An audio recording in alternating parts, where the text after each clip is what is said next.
La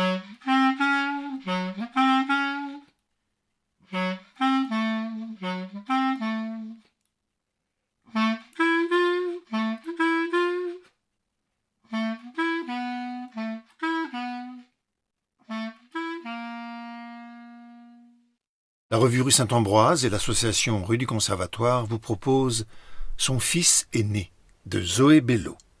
Lectrice Sylvie Lebrun. Musique Charlie Nelson.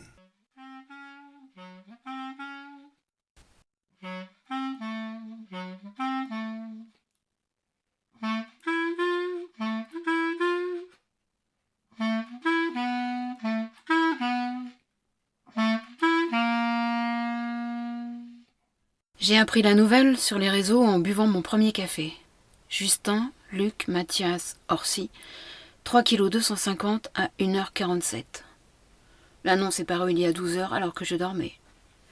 C'est comme s'il était né dans une dimension parallèle que je ne pourrais jamais rejoindre, dans une sorte de jet lag irrattrapable.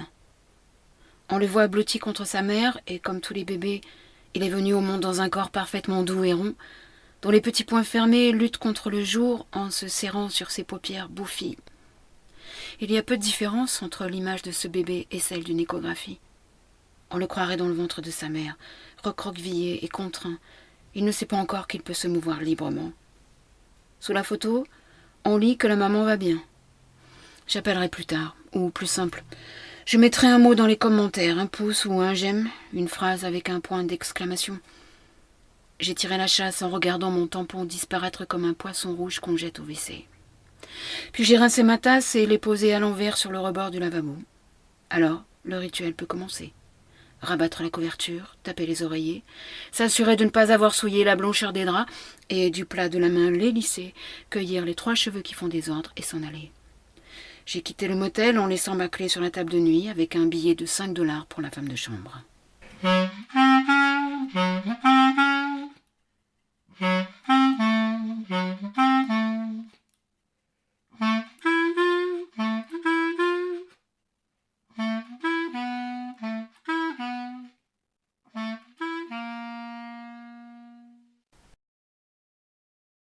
Ding font les clochettes quand je pousse la porte de la station-service.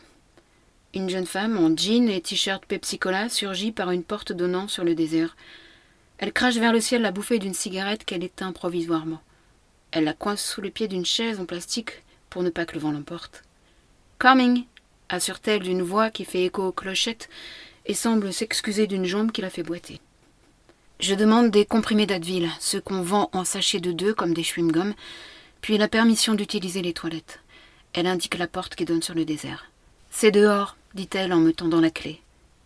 Il s'agit d'un de ces sanitaires mobiles, équipement emblématique des foires ou des mariages que l'on peut brancher au secteur électrique et qui vrombissent comme des congélateurs. L'endroit est propre, rincé par le jour qui passe par une fenêtre de la cabine. Je déboutonne mon pantalon et m'accroupis face à une nature dont l'hostilité me captive autant qu'elle m'effraie. Un paysage immense et jaune comme la terre, où l'on peut hurler et courir à l'envi, où l'on peut, comme dans les films de western, mourir sous un soleil de plomb. Soudain, je repense à cette histoire que j'ai lue il y a des mois dans la Gazette de Lakeville. Elle s'appelait comment déjà? Tina? Tania? On voyait sa photo en première page du journal. Une fausse blonde en blouse rayée, dont la tête baissée vers le sol, faisait apparaître des racines noires de plusieurs centimètres. Elle avait accouché quelques jours plus tôt dans les toilettes de la station-service où elle était employée. Elle y travaillait de nuit, et un jour de novembre, vers 3 heures du matin, elle avait été prise de douleur à s'évanouir. Elle ne savait pas qu'elle portait la vie. Pour elle, c'étaient les signes d'une indigestion. Son enfant était né là, baigné par le rayon d'un tube fluorescent, sur des carreaux de porcelaine dont émanaient des relents de javel. Elle avait coupé elle-même le cordon ombilical, et ne sachant que faire de cette gabegie, elle avait jeté l'enfant dans une benne à ordures derrière la station-service. Une fois la serpillière passée, elle avait repris son poste à la caisse. Tonya Boyles. On la transférait de la salle d'audience à la prison, les menottes aux poignets. Une vie à la poubelle, titrait le journal. J'avale mes 2 cachets et me rince la figure sous un filet d'eau que je pompe en appuyant sur la pédale du lavabo. Dans 1 heure, les crampes pourront passer, et dans 6, j'aurai atteint la ville de Winnemucca. Les messages sont tous les mêmes, laconiques, émogiques. On les dispense dans la petite barre des commentaires comme des sucrètes de candérel. Je les lis tous un par un, les trouvant aussi nuls qu'irréprochables. Que dire de plus ou de mieux? Ce qui m'intéresse, c'est de savoir si elle a eu mal, si son mari regardait quand son fils est né, s'il prenait des photos et s'il y avait une sage-femme pour elle, si on lui tenait la main, si les machines autour faisaient des bruits qui font peur. Et combien de temps ça a pris? Est-ce vrai qu'on oublie tout quand on nous pose le bébé sur la poitrine? Est-ce vrai qu'on vous refuse à boire? Et toi, l'as-tu nourri tout de suite? T'a-t-il demandé le sein dès qu'il est né? Quel est le premier mot que tu lui as dit? S'appelait Justin Orsi. Ça ne sonne qu'à moitié bien, me dis-je. Pourtant, c'est beau, séparément. Je jette un œil au rétroviseur pour voir ce que fait ma chienne. Son corps en boule forme un croissant noir et feu sur la banquette. Stella. Un nom que j'ai choisi pour 1000 raisons, mais que j'ai retenu parce qu'on pouvait le crier d'une traite. C'est ça le test. Crier un nom 3 fois par la fenêtre et voir s'il tient dans l'air. Justin Orsi. En anglais, ça sonnerait mieux, à cause de la liaison en in. Wetzel in, Winnemucca. Je vais m'arrêter là.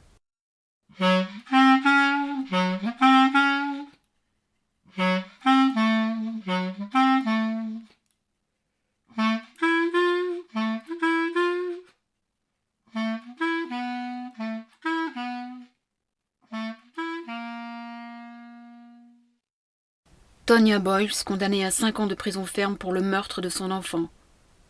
On s'entend à dire qu'elle est débile, mais pour la folie passagère, ça ne suffit pas. Infanticide.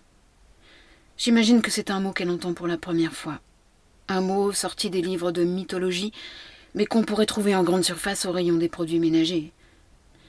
Tonya B.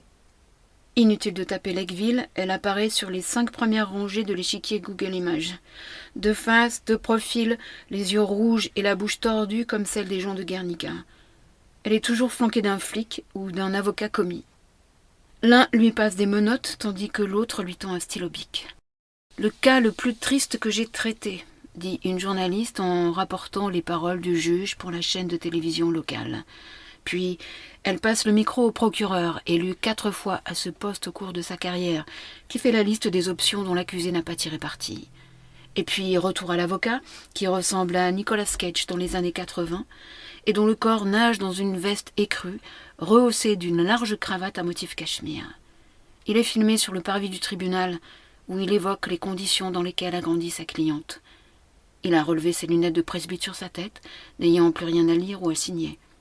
C'est le seul qui paraisse un peu désolé. « Allez !» me fait comprendre Stella en gémissant devant la porte de la chambre.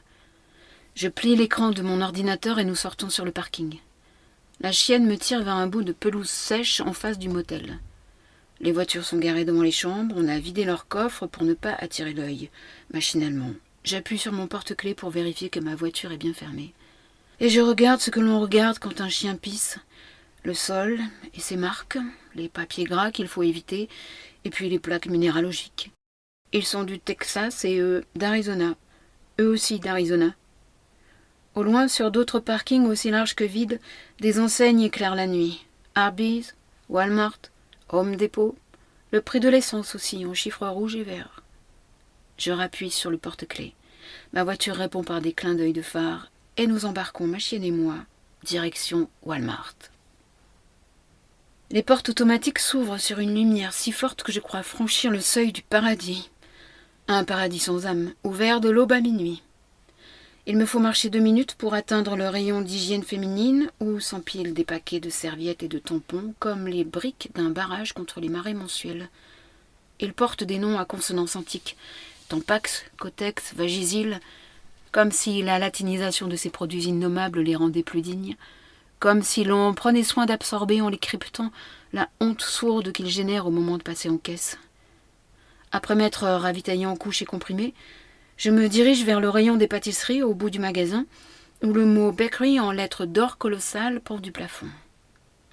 Un assortiment démentiel de gâteaux s'étire derrière la vitre bombée d'un présentoir réfrigéré.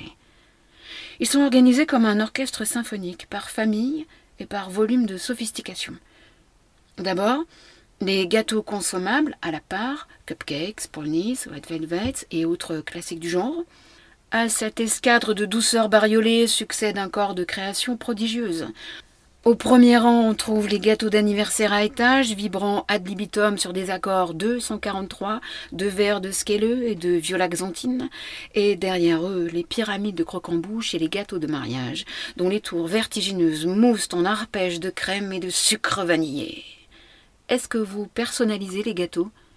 Jusqu'à 16 heures seulement, répond le vendeur. Il ajoute qu'il peut quand même enregistrer ma commande. Je pointe vers un gâteau bleu et blanc à la surface duquel trônent 2 voitures en pâte d'amande, dont les pare-chocs s'étirent en francs sourires signés Disney. Elles ont fait la course jusqu'au sommet de la 3e génoise et sont arrivées ex aequo, laissant des traces de frein dans le glaçage où le pâtissier a pu écrire « Happy Birthday » en lettres cursives. C'est pour offrir ? Je fais oui de la tête. Le vendeur saisit une planche en carton de dessous le comptoir et la plie en forme de boîte. Il y place le gâteau et ferme l'emballage à l'aide d'un ruban qu'il frise contre la lame de ses ciseaux. Il est près de minuit quand ma chienne et moi rentrons au motel. Je m'écroule sur le lit, le téléphone en main. Je suis curieuse de voir si d'autres photos du bébé ont été publiées sur les réseaux. Rien. Ils ont annoncé la nouvelle et l'heure est venue pour eux de reprendre des forces et donner sens à cette émotion. Sans doute a-t-on besoin de révéler ce miracle au monde entier afin de se délester de toute l'incertitude qui l'a précédé et pour faire face à un désemparement nouveau, une solitude paradoxale qu'on ne voyait pas venir, un état de stupeur passagère nourri de sentiments d'amour inouï et de culpabilité.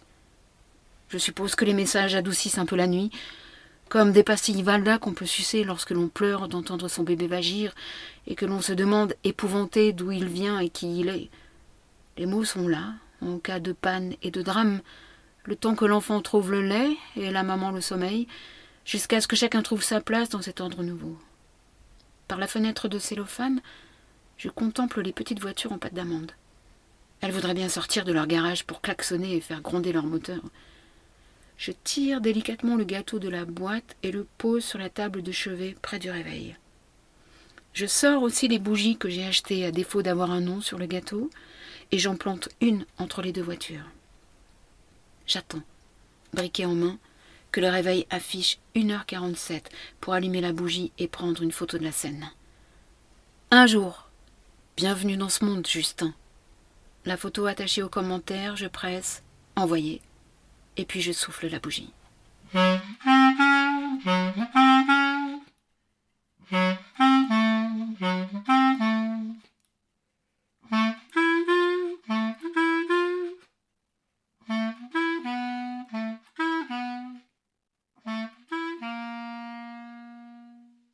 Il fait déjà chaud quand j'ouvre l'œil.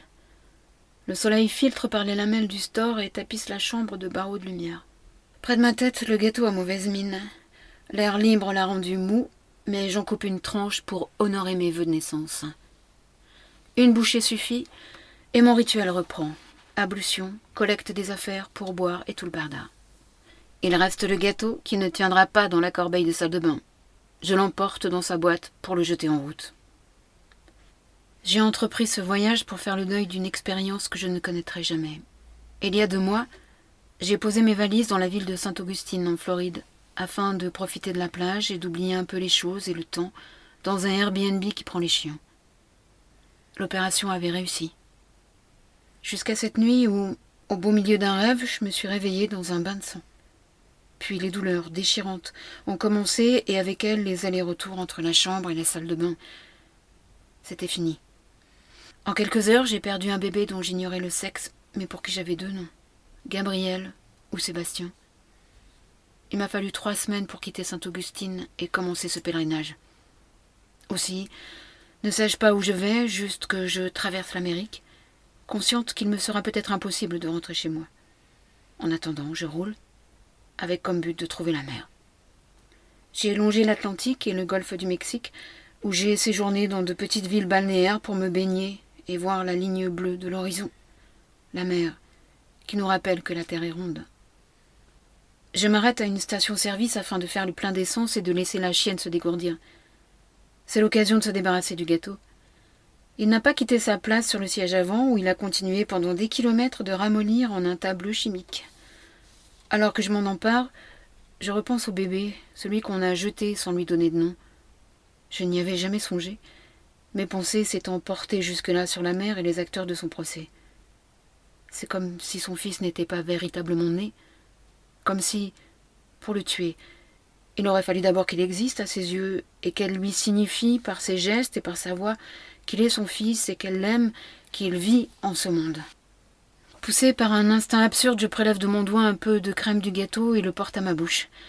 Puis, les yeux fermés, je fredonne joyeux anniversaire en pensant à ce petit garçon qui a péri dans le noir et privé de soins.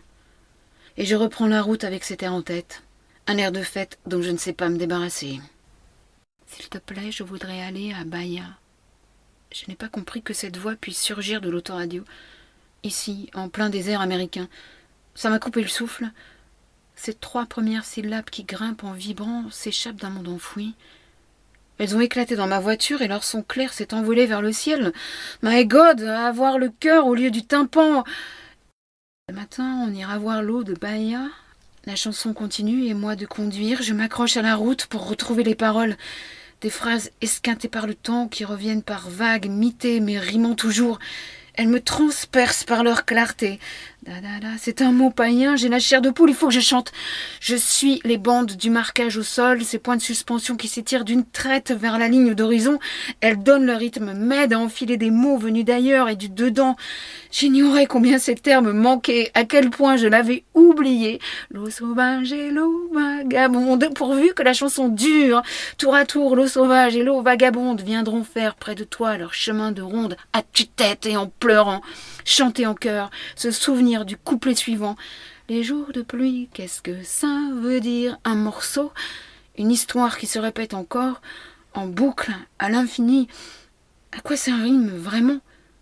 Et je t'aime, caresse-moi.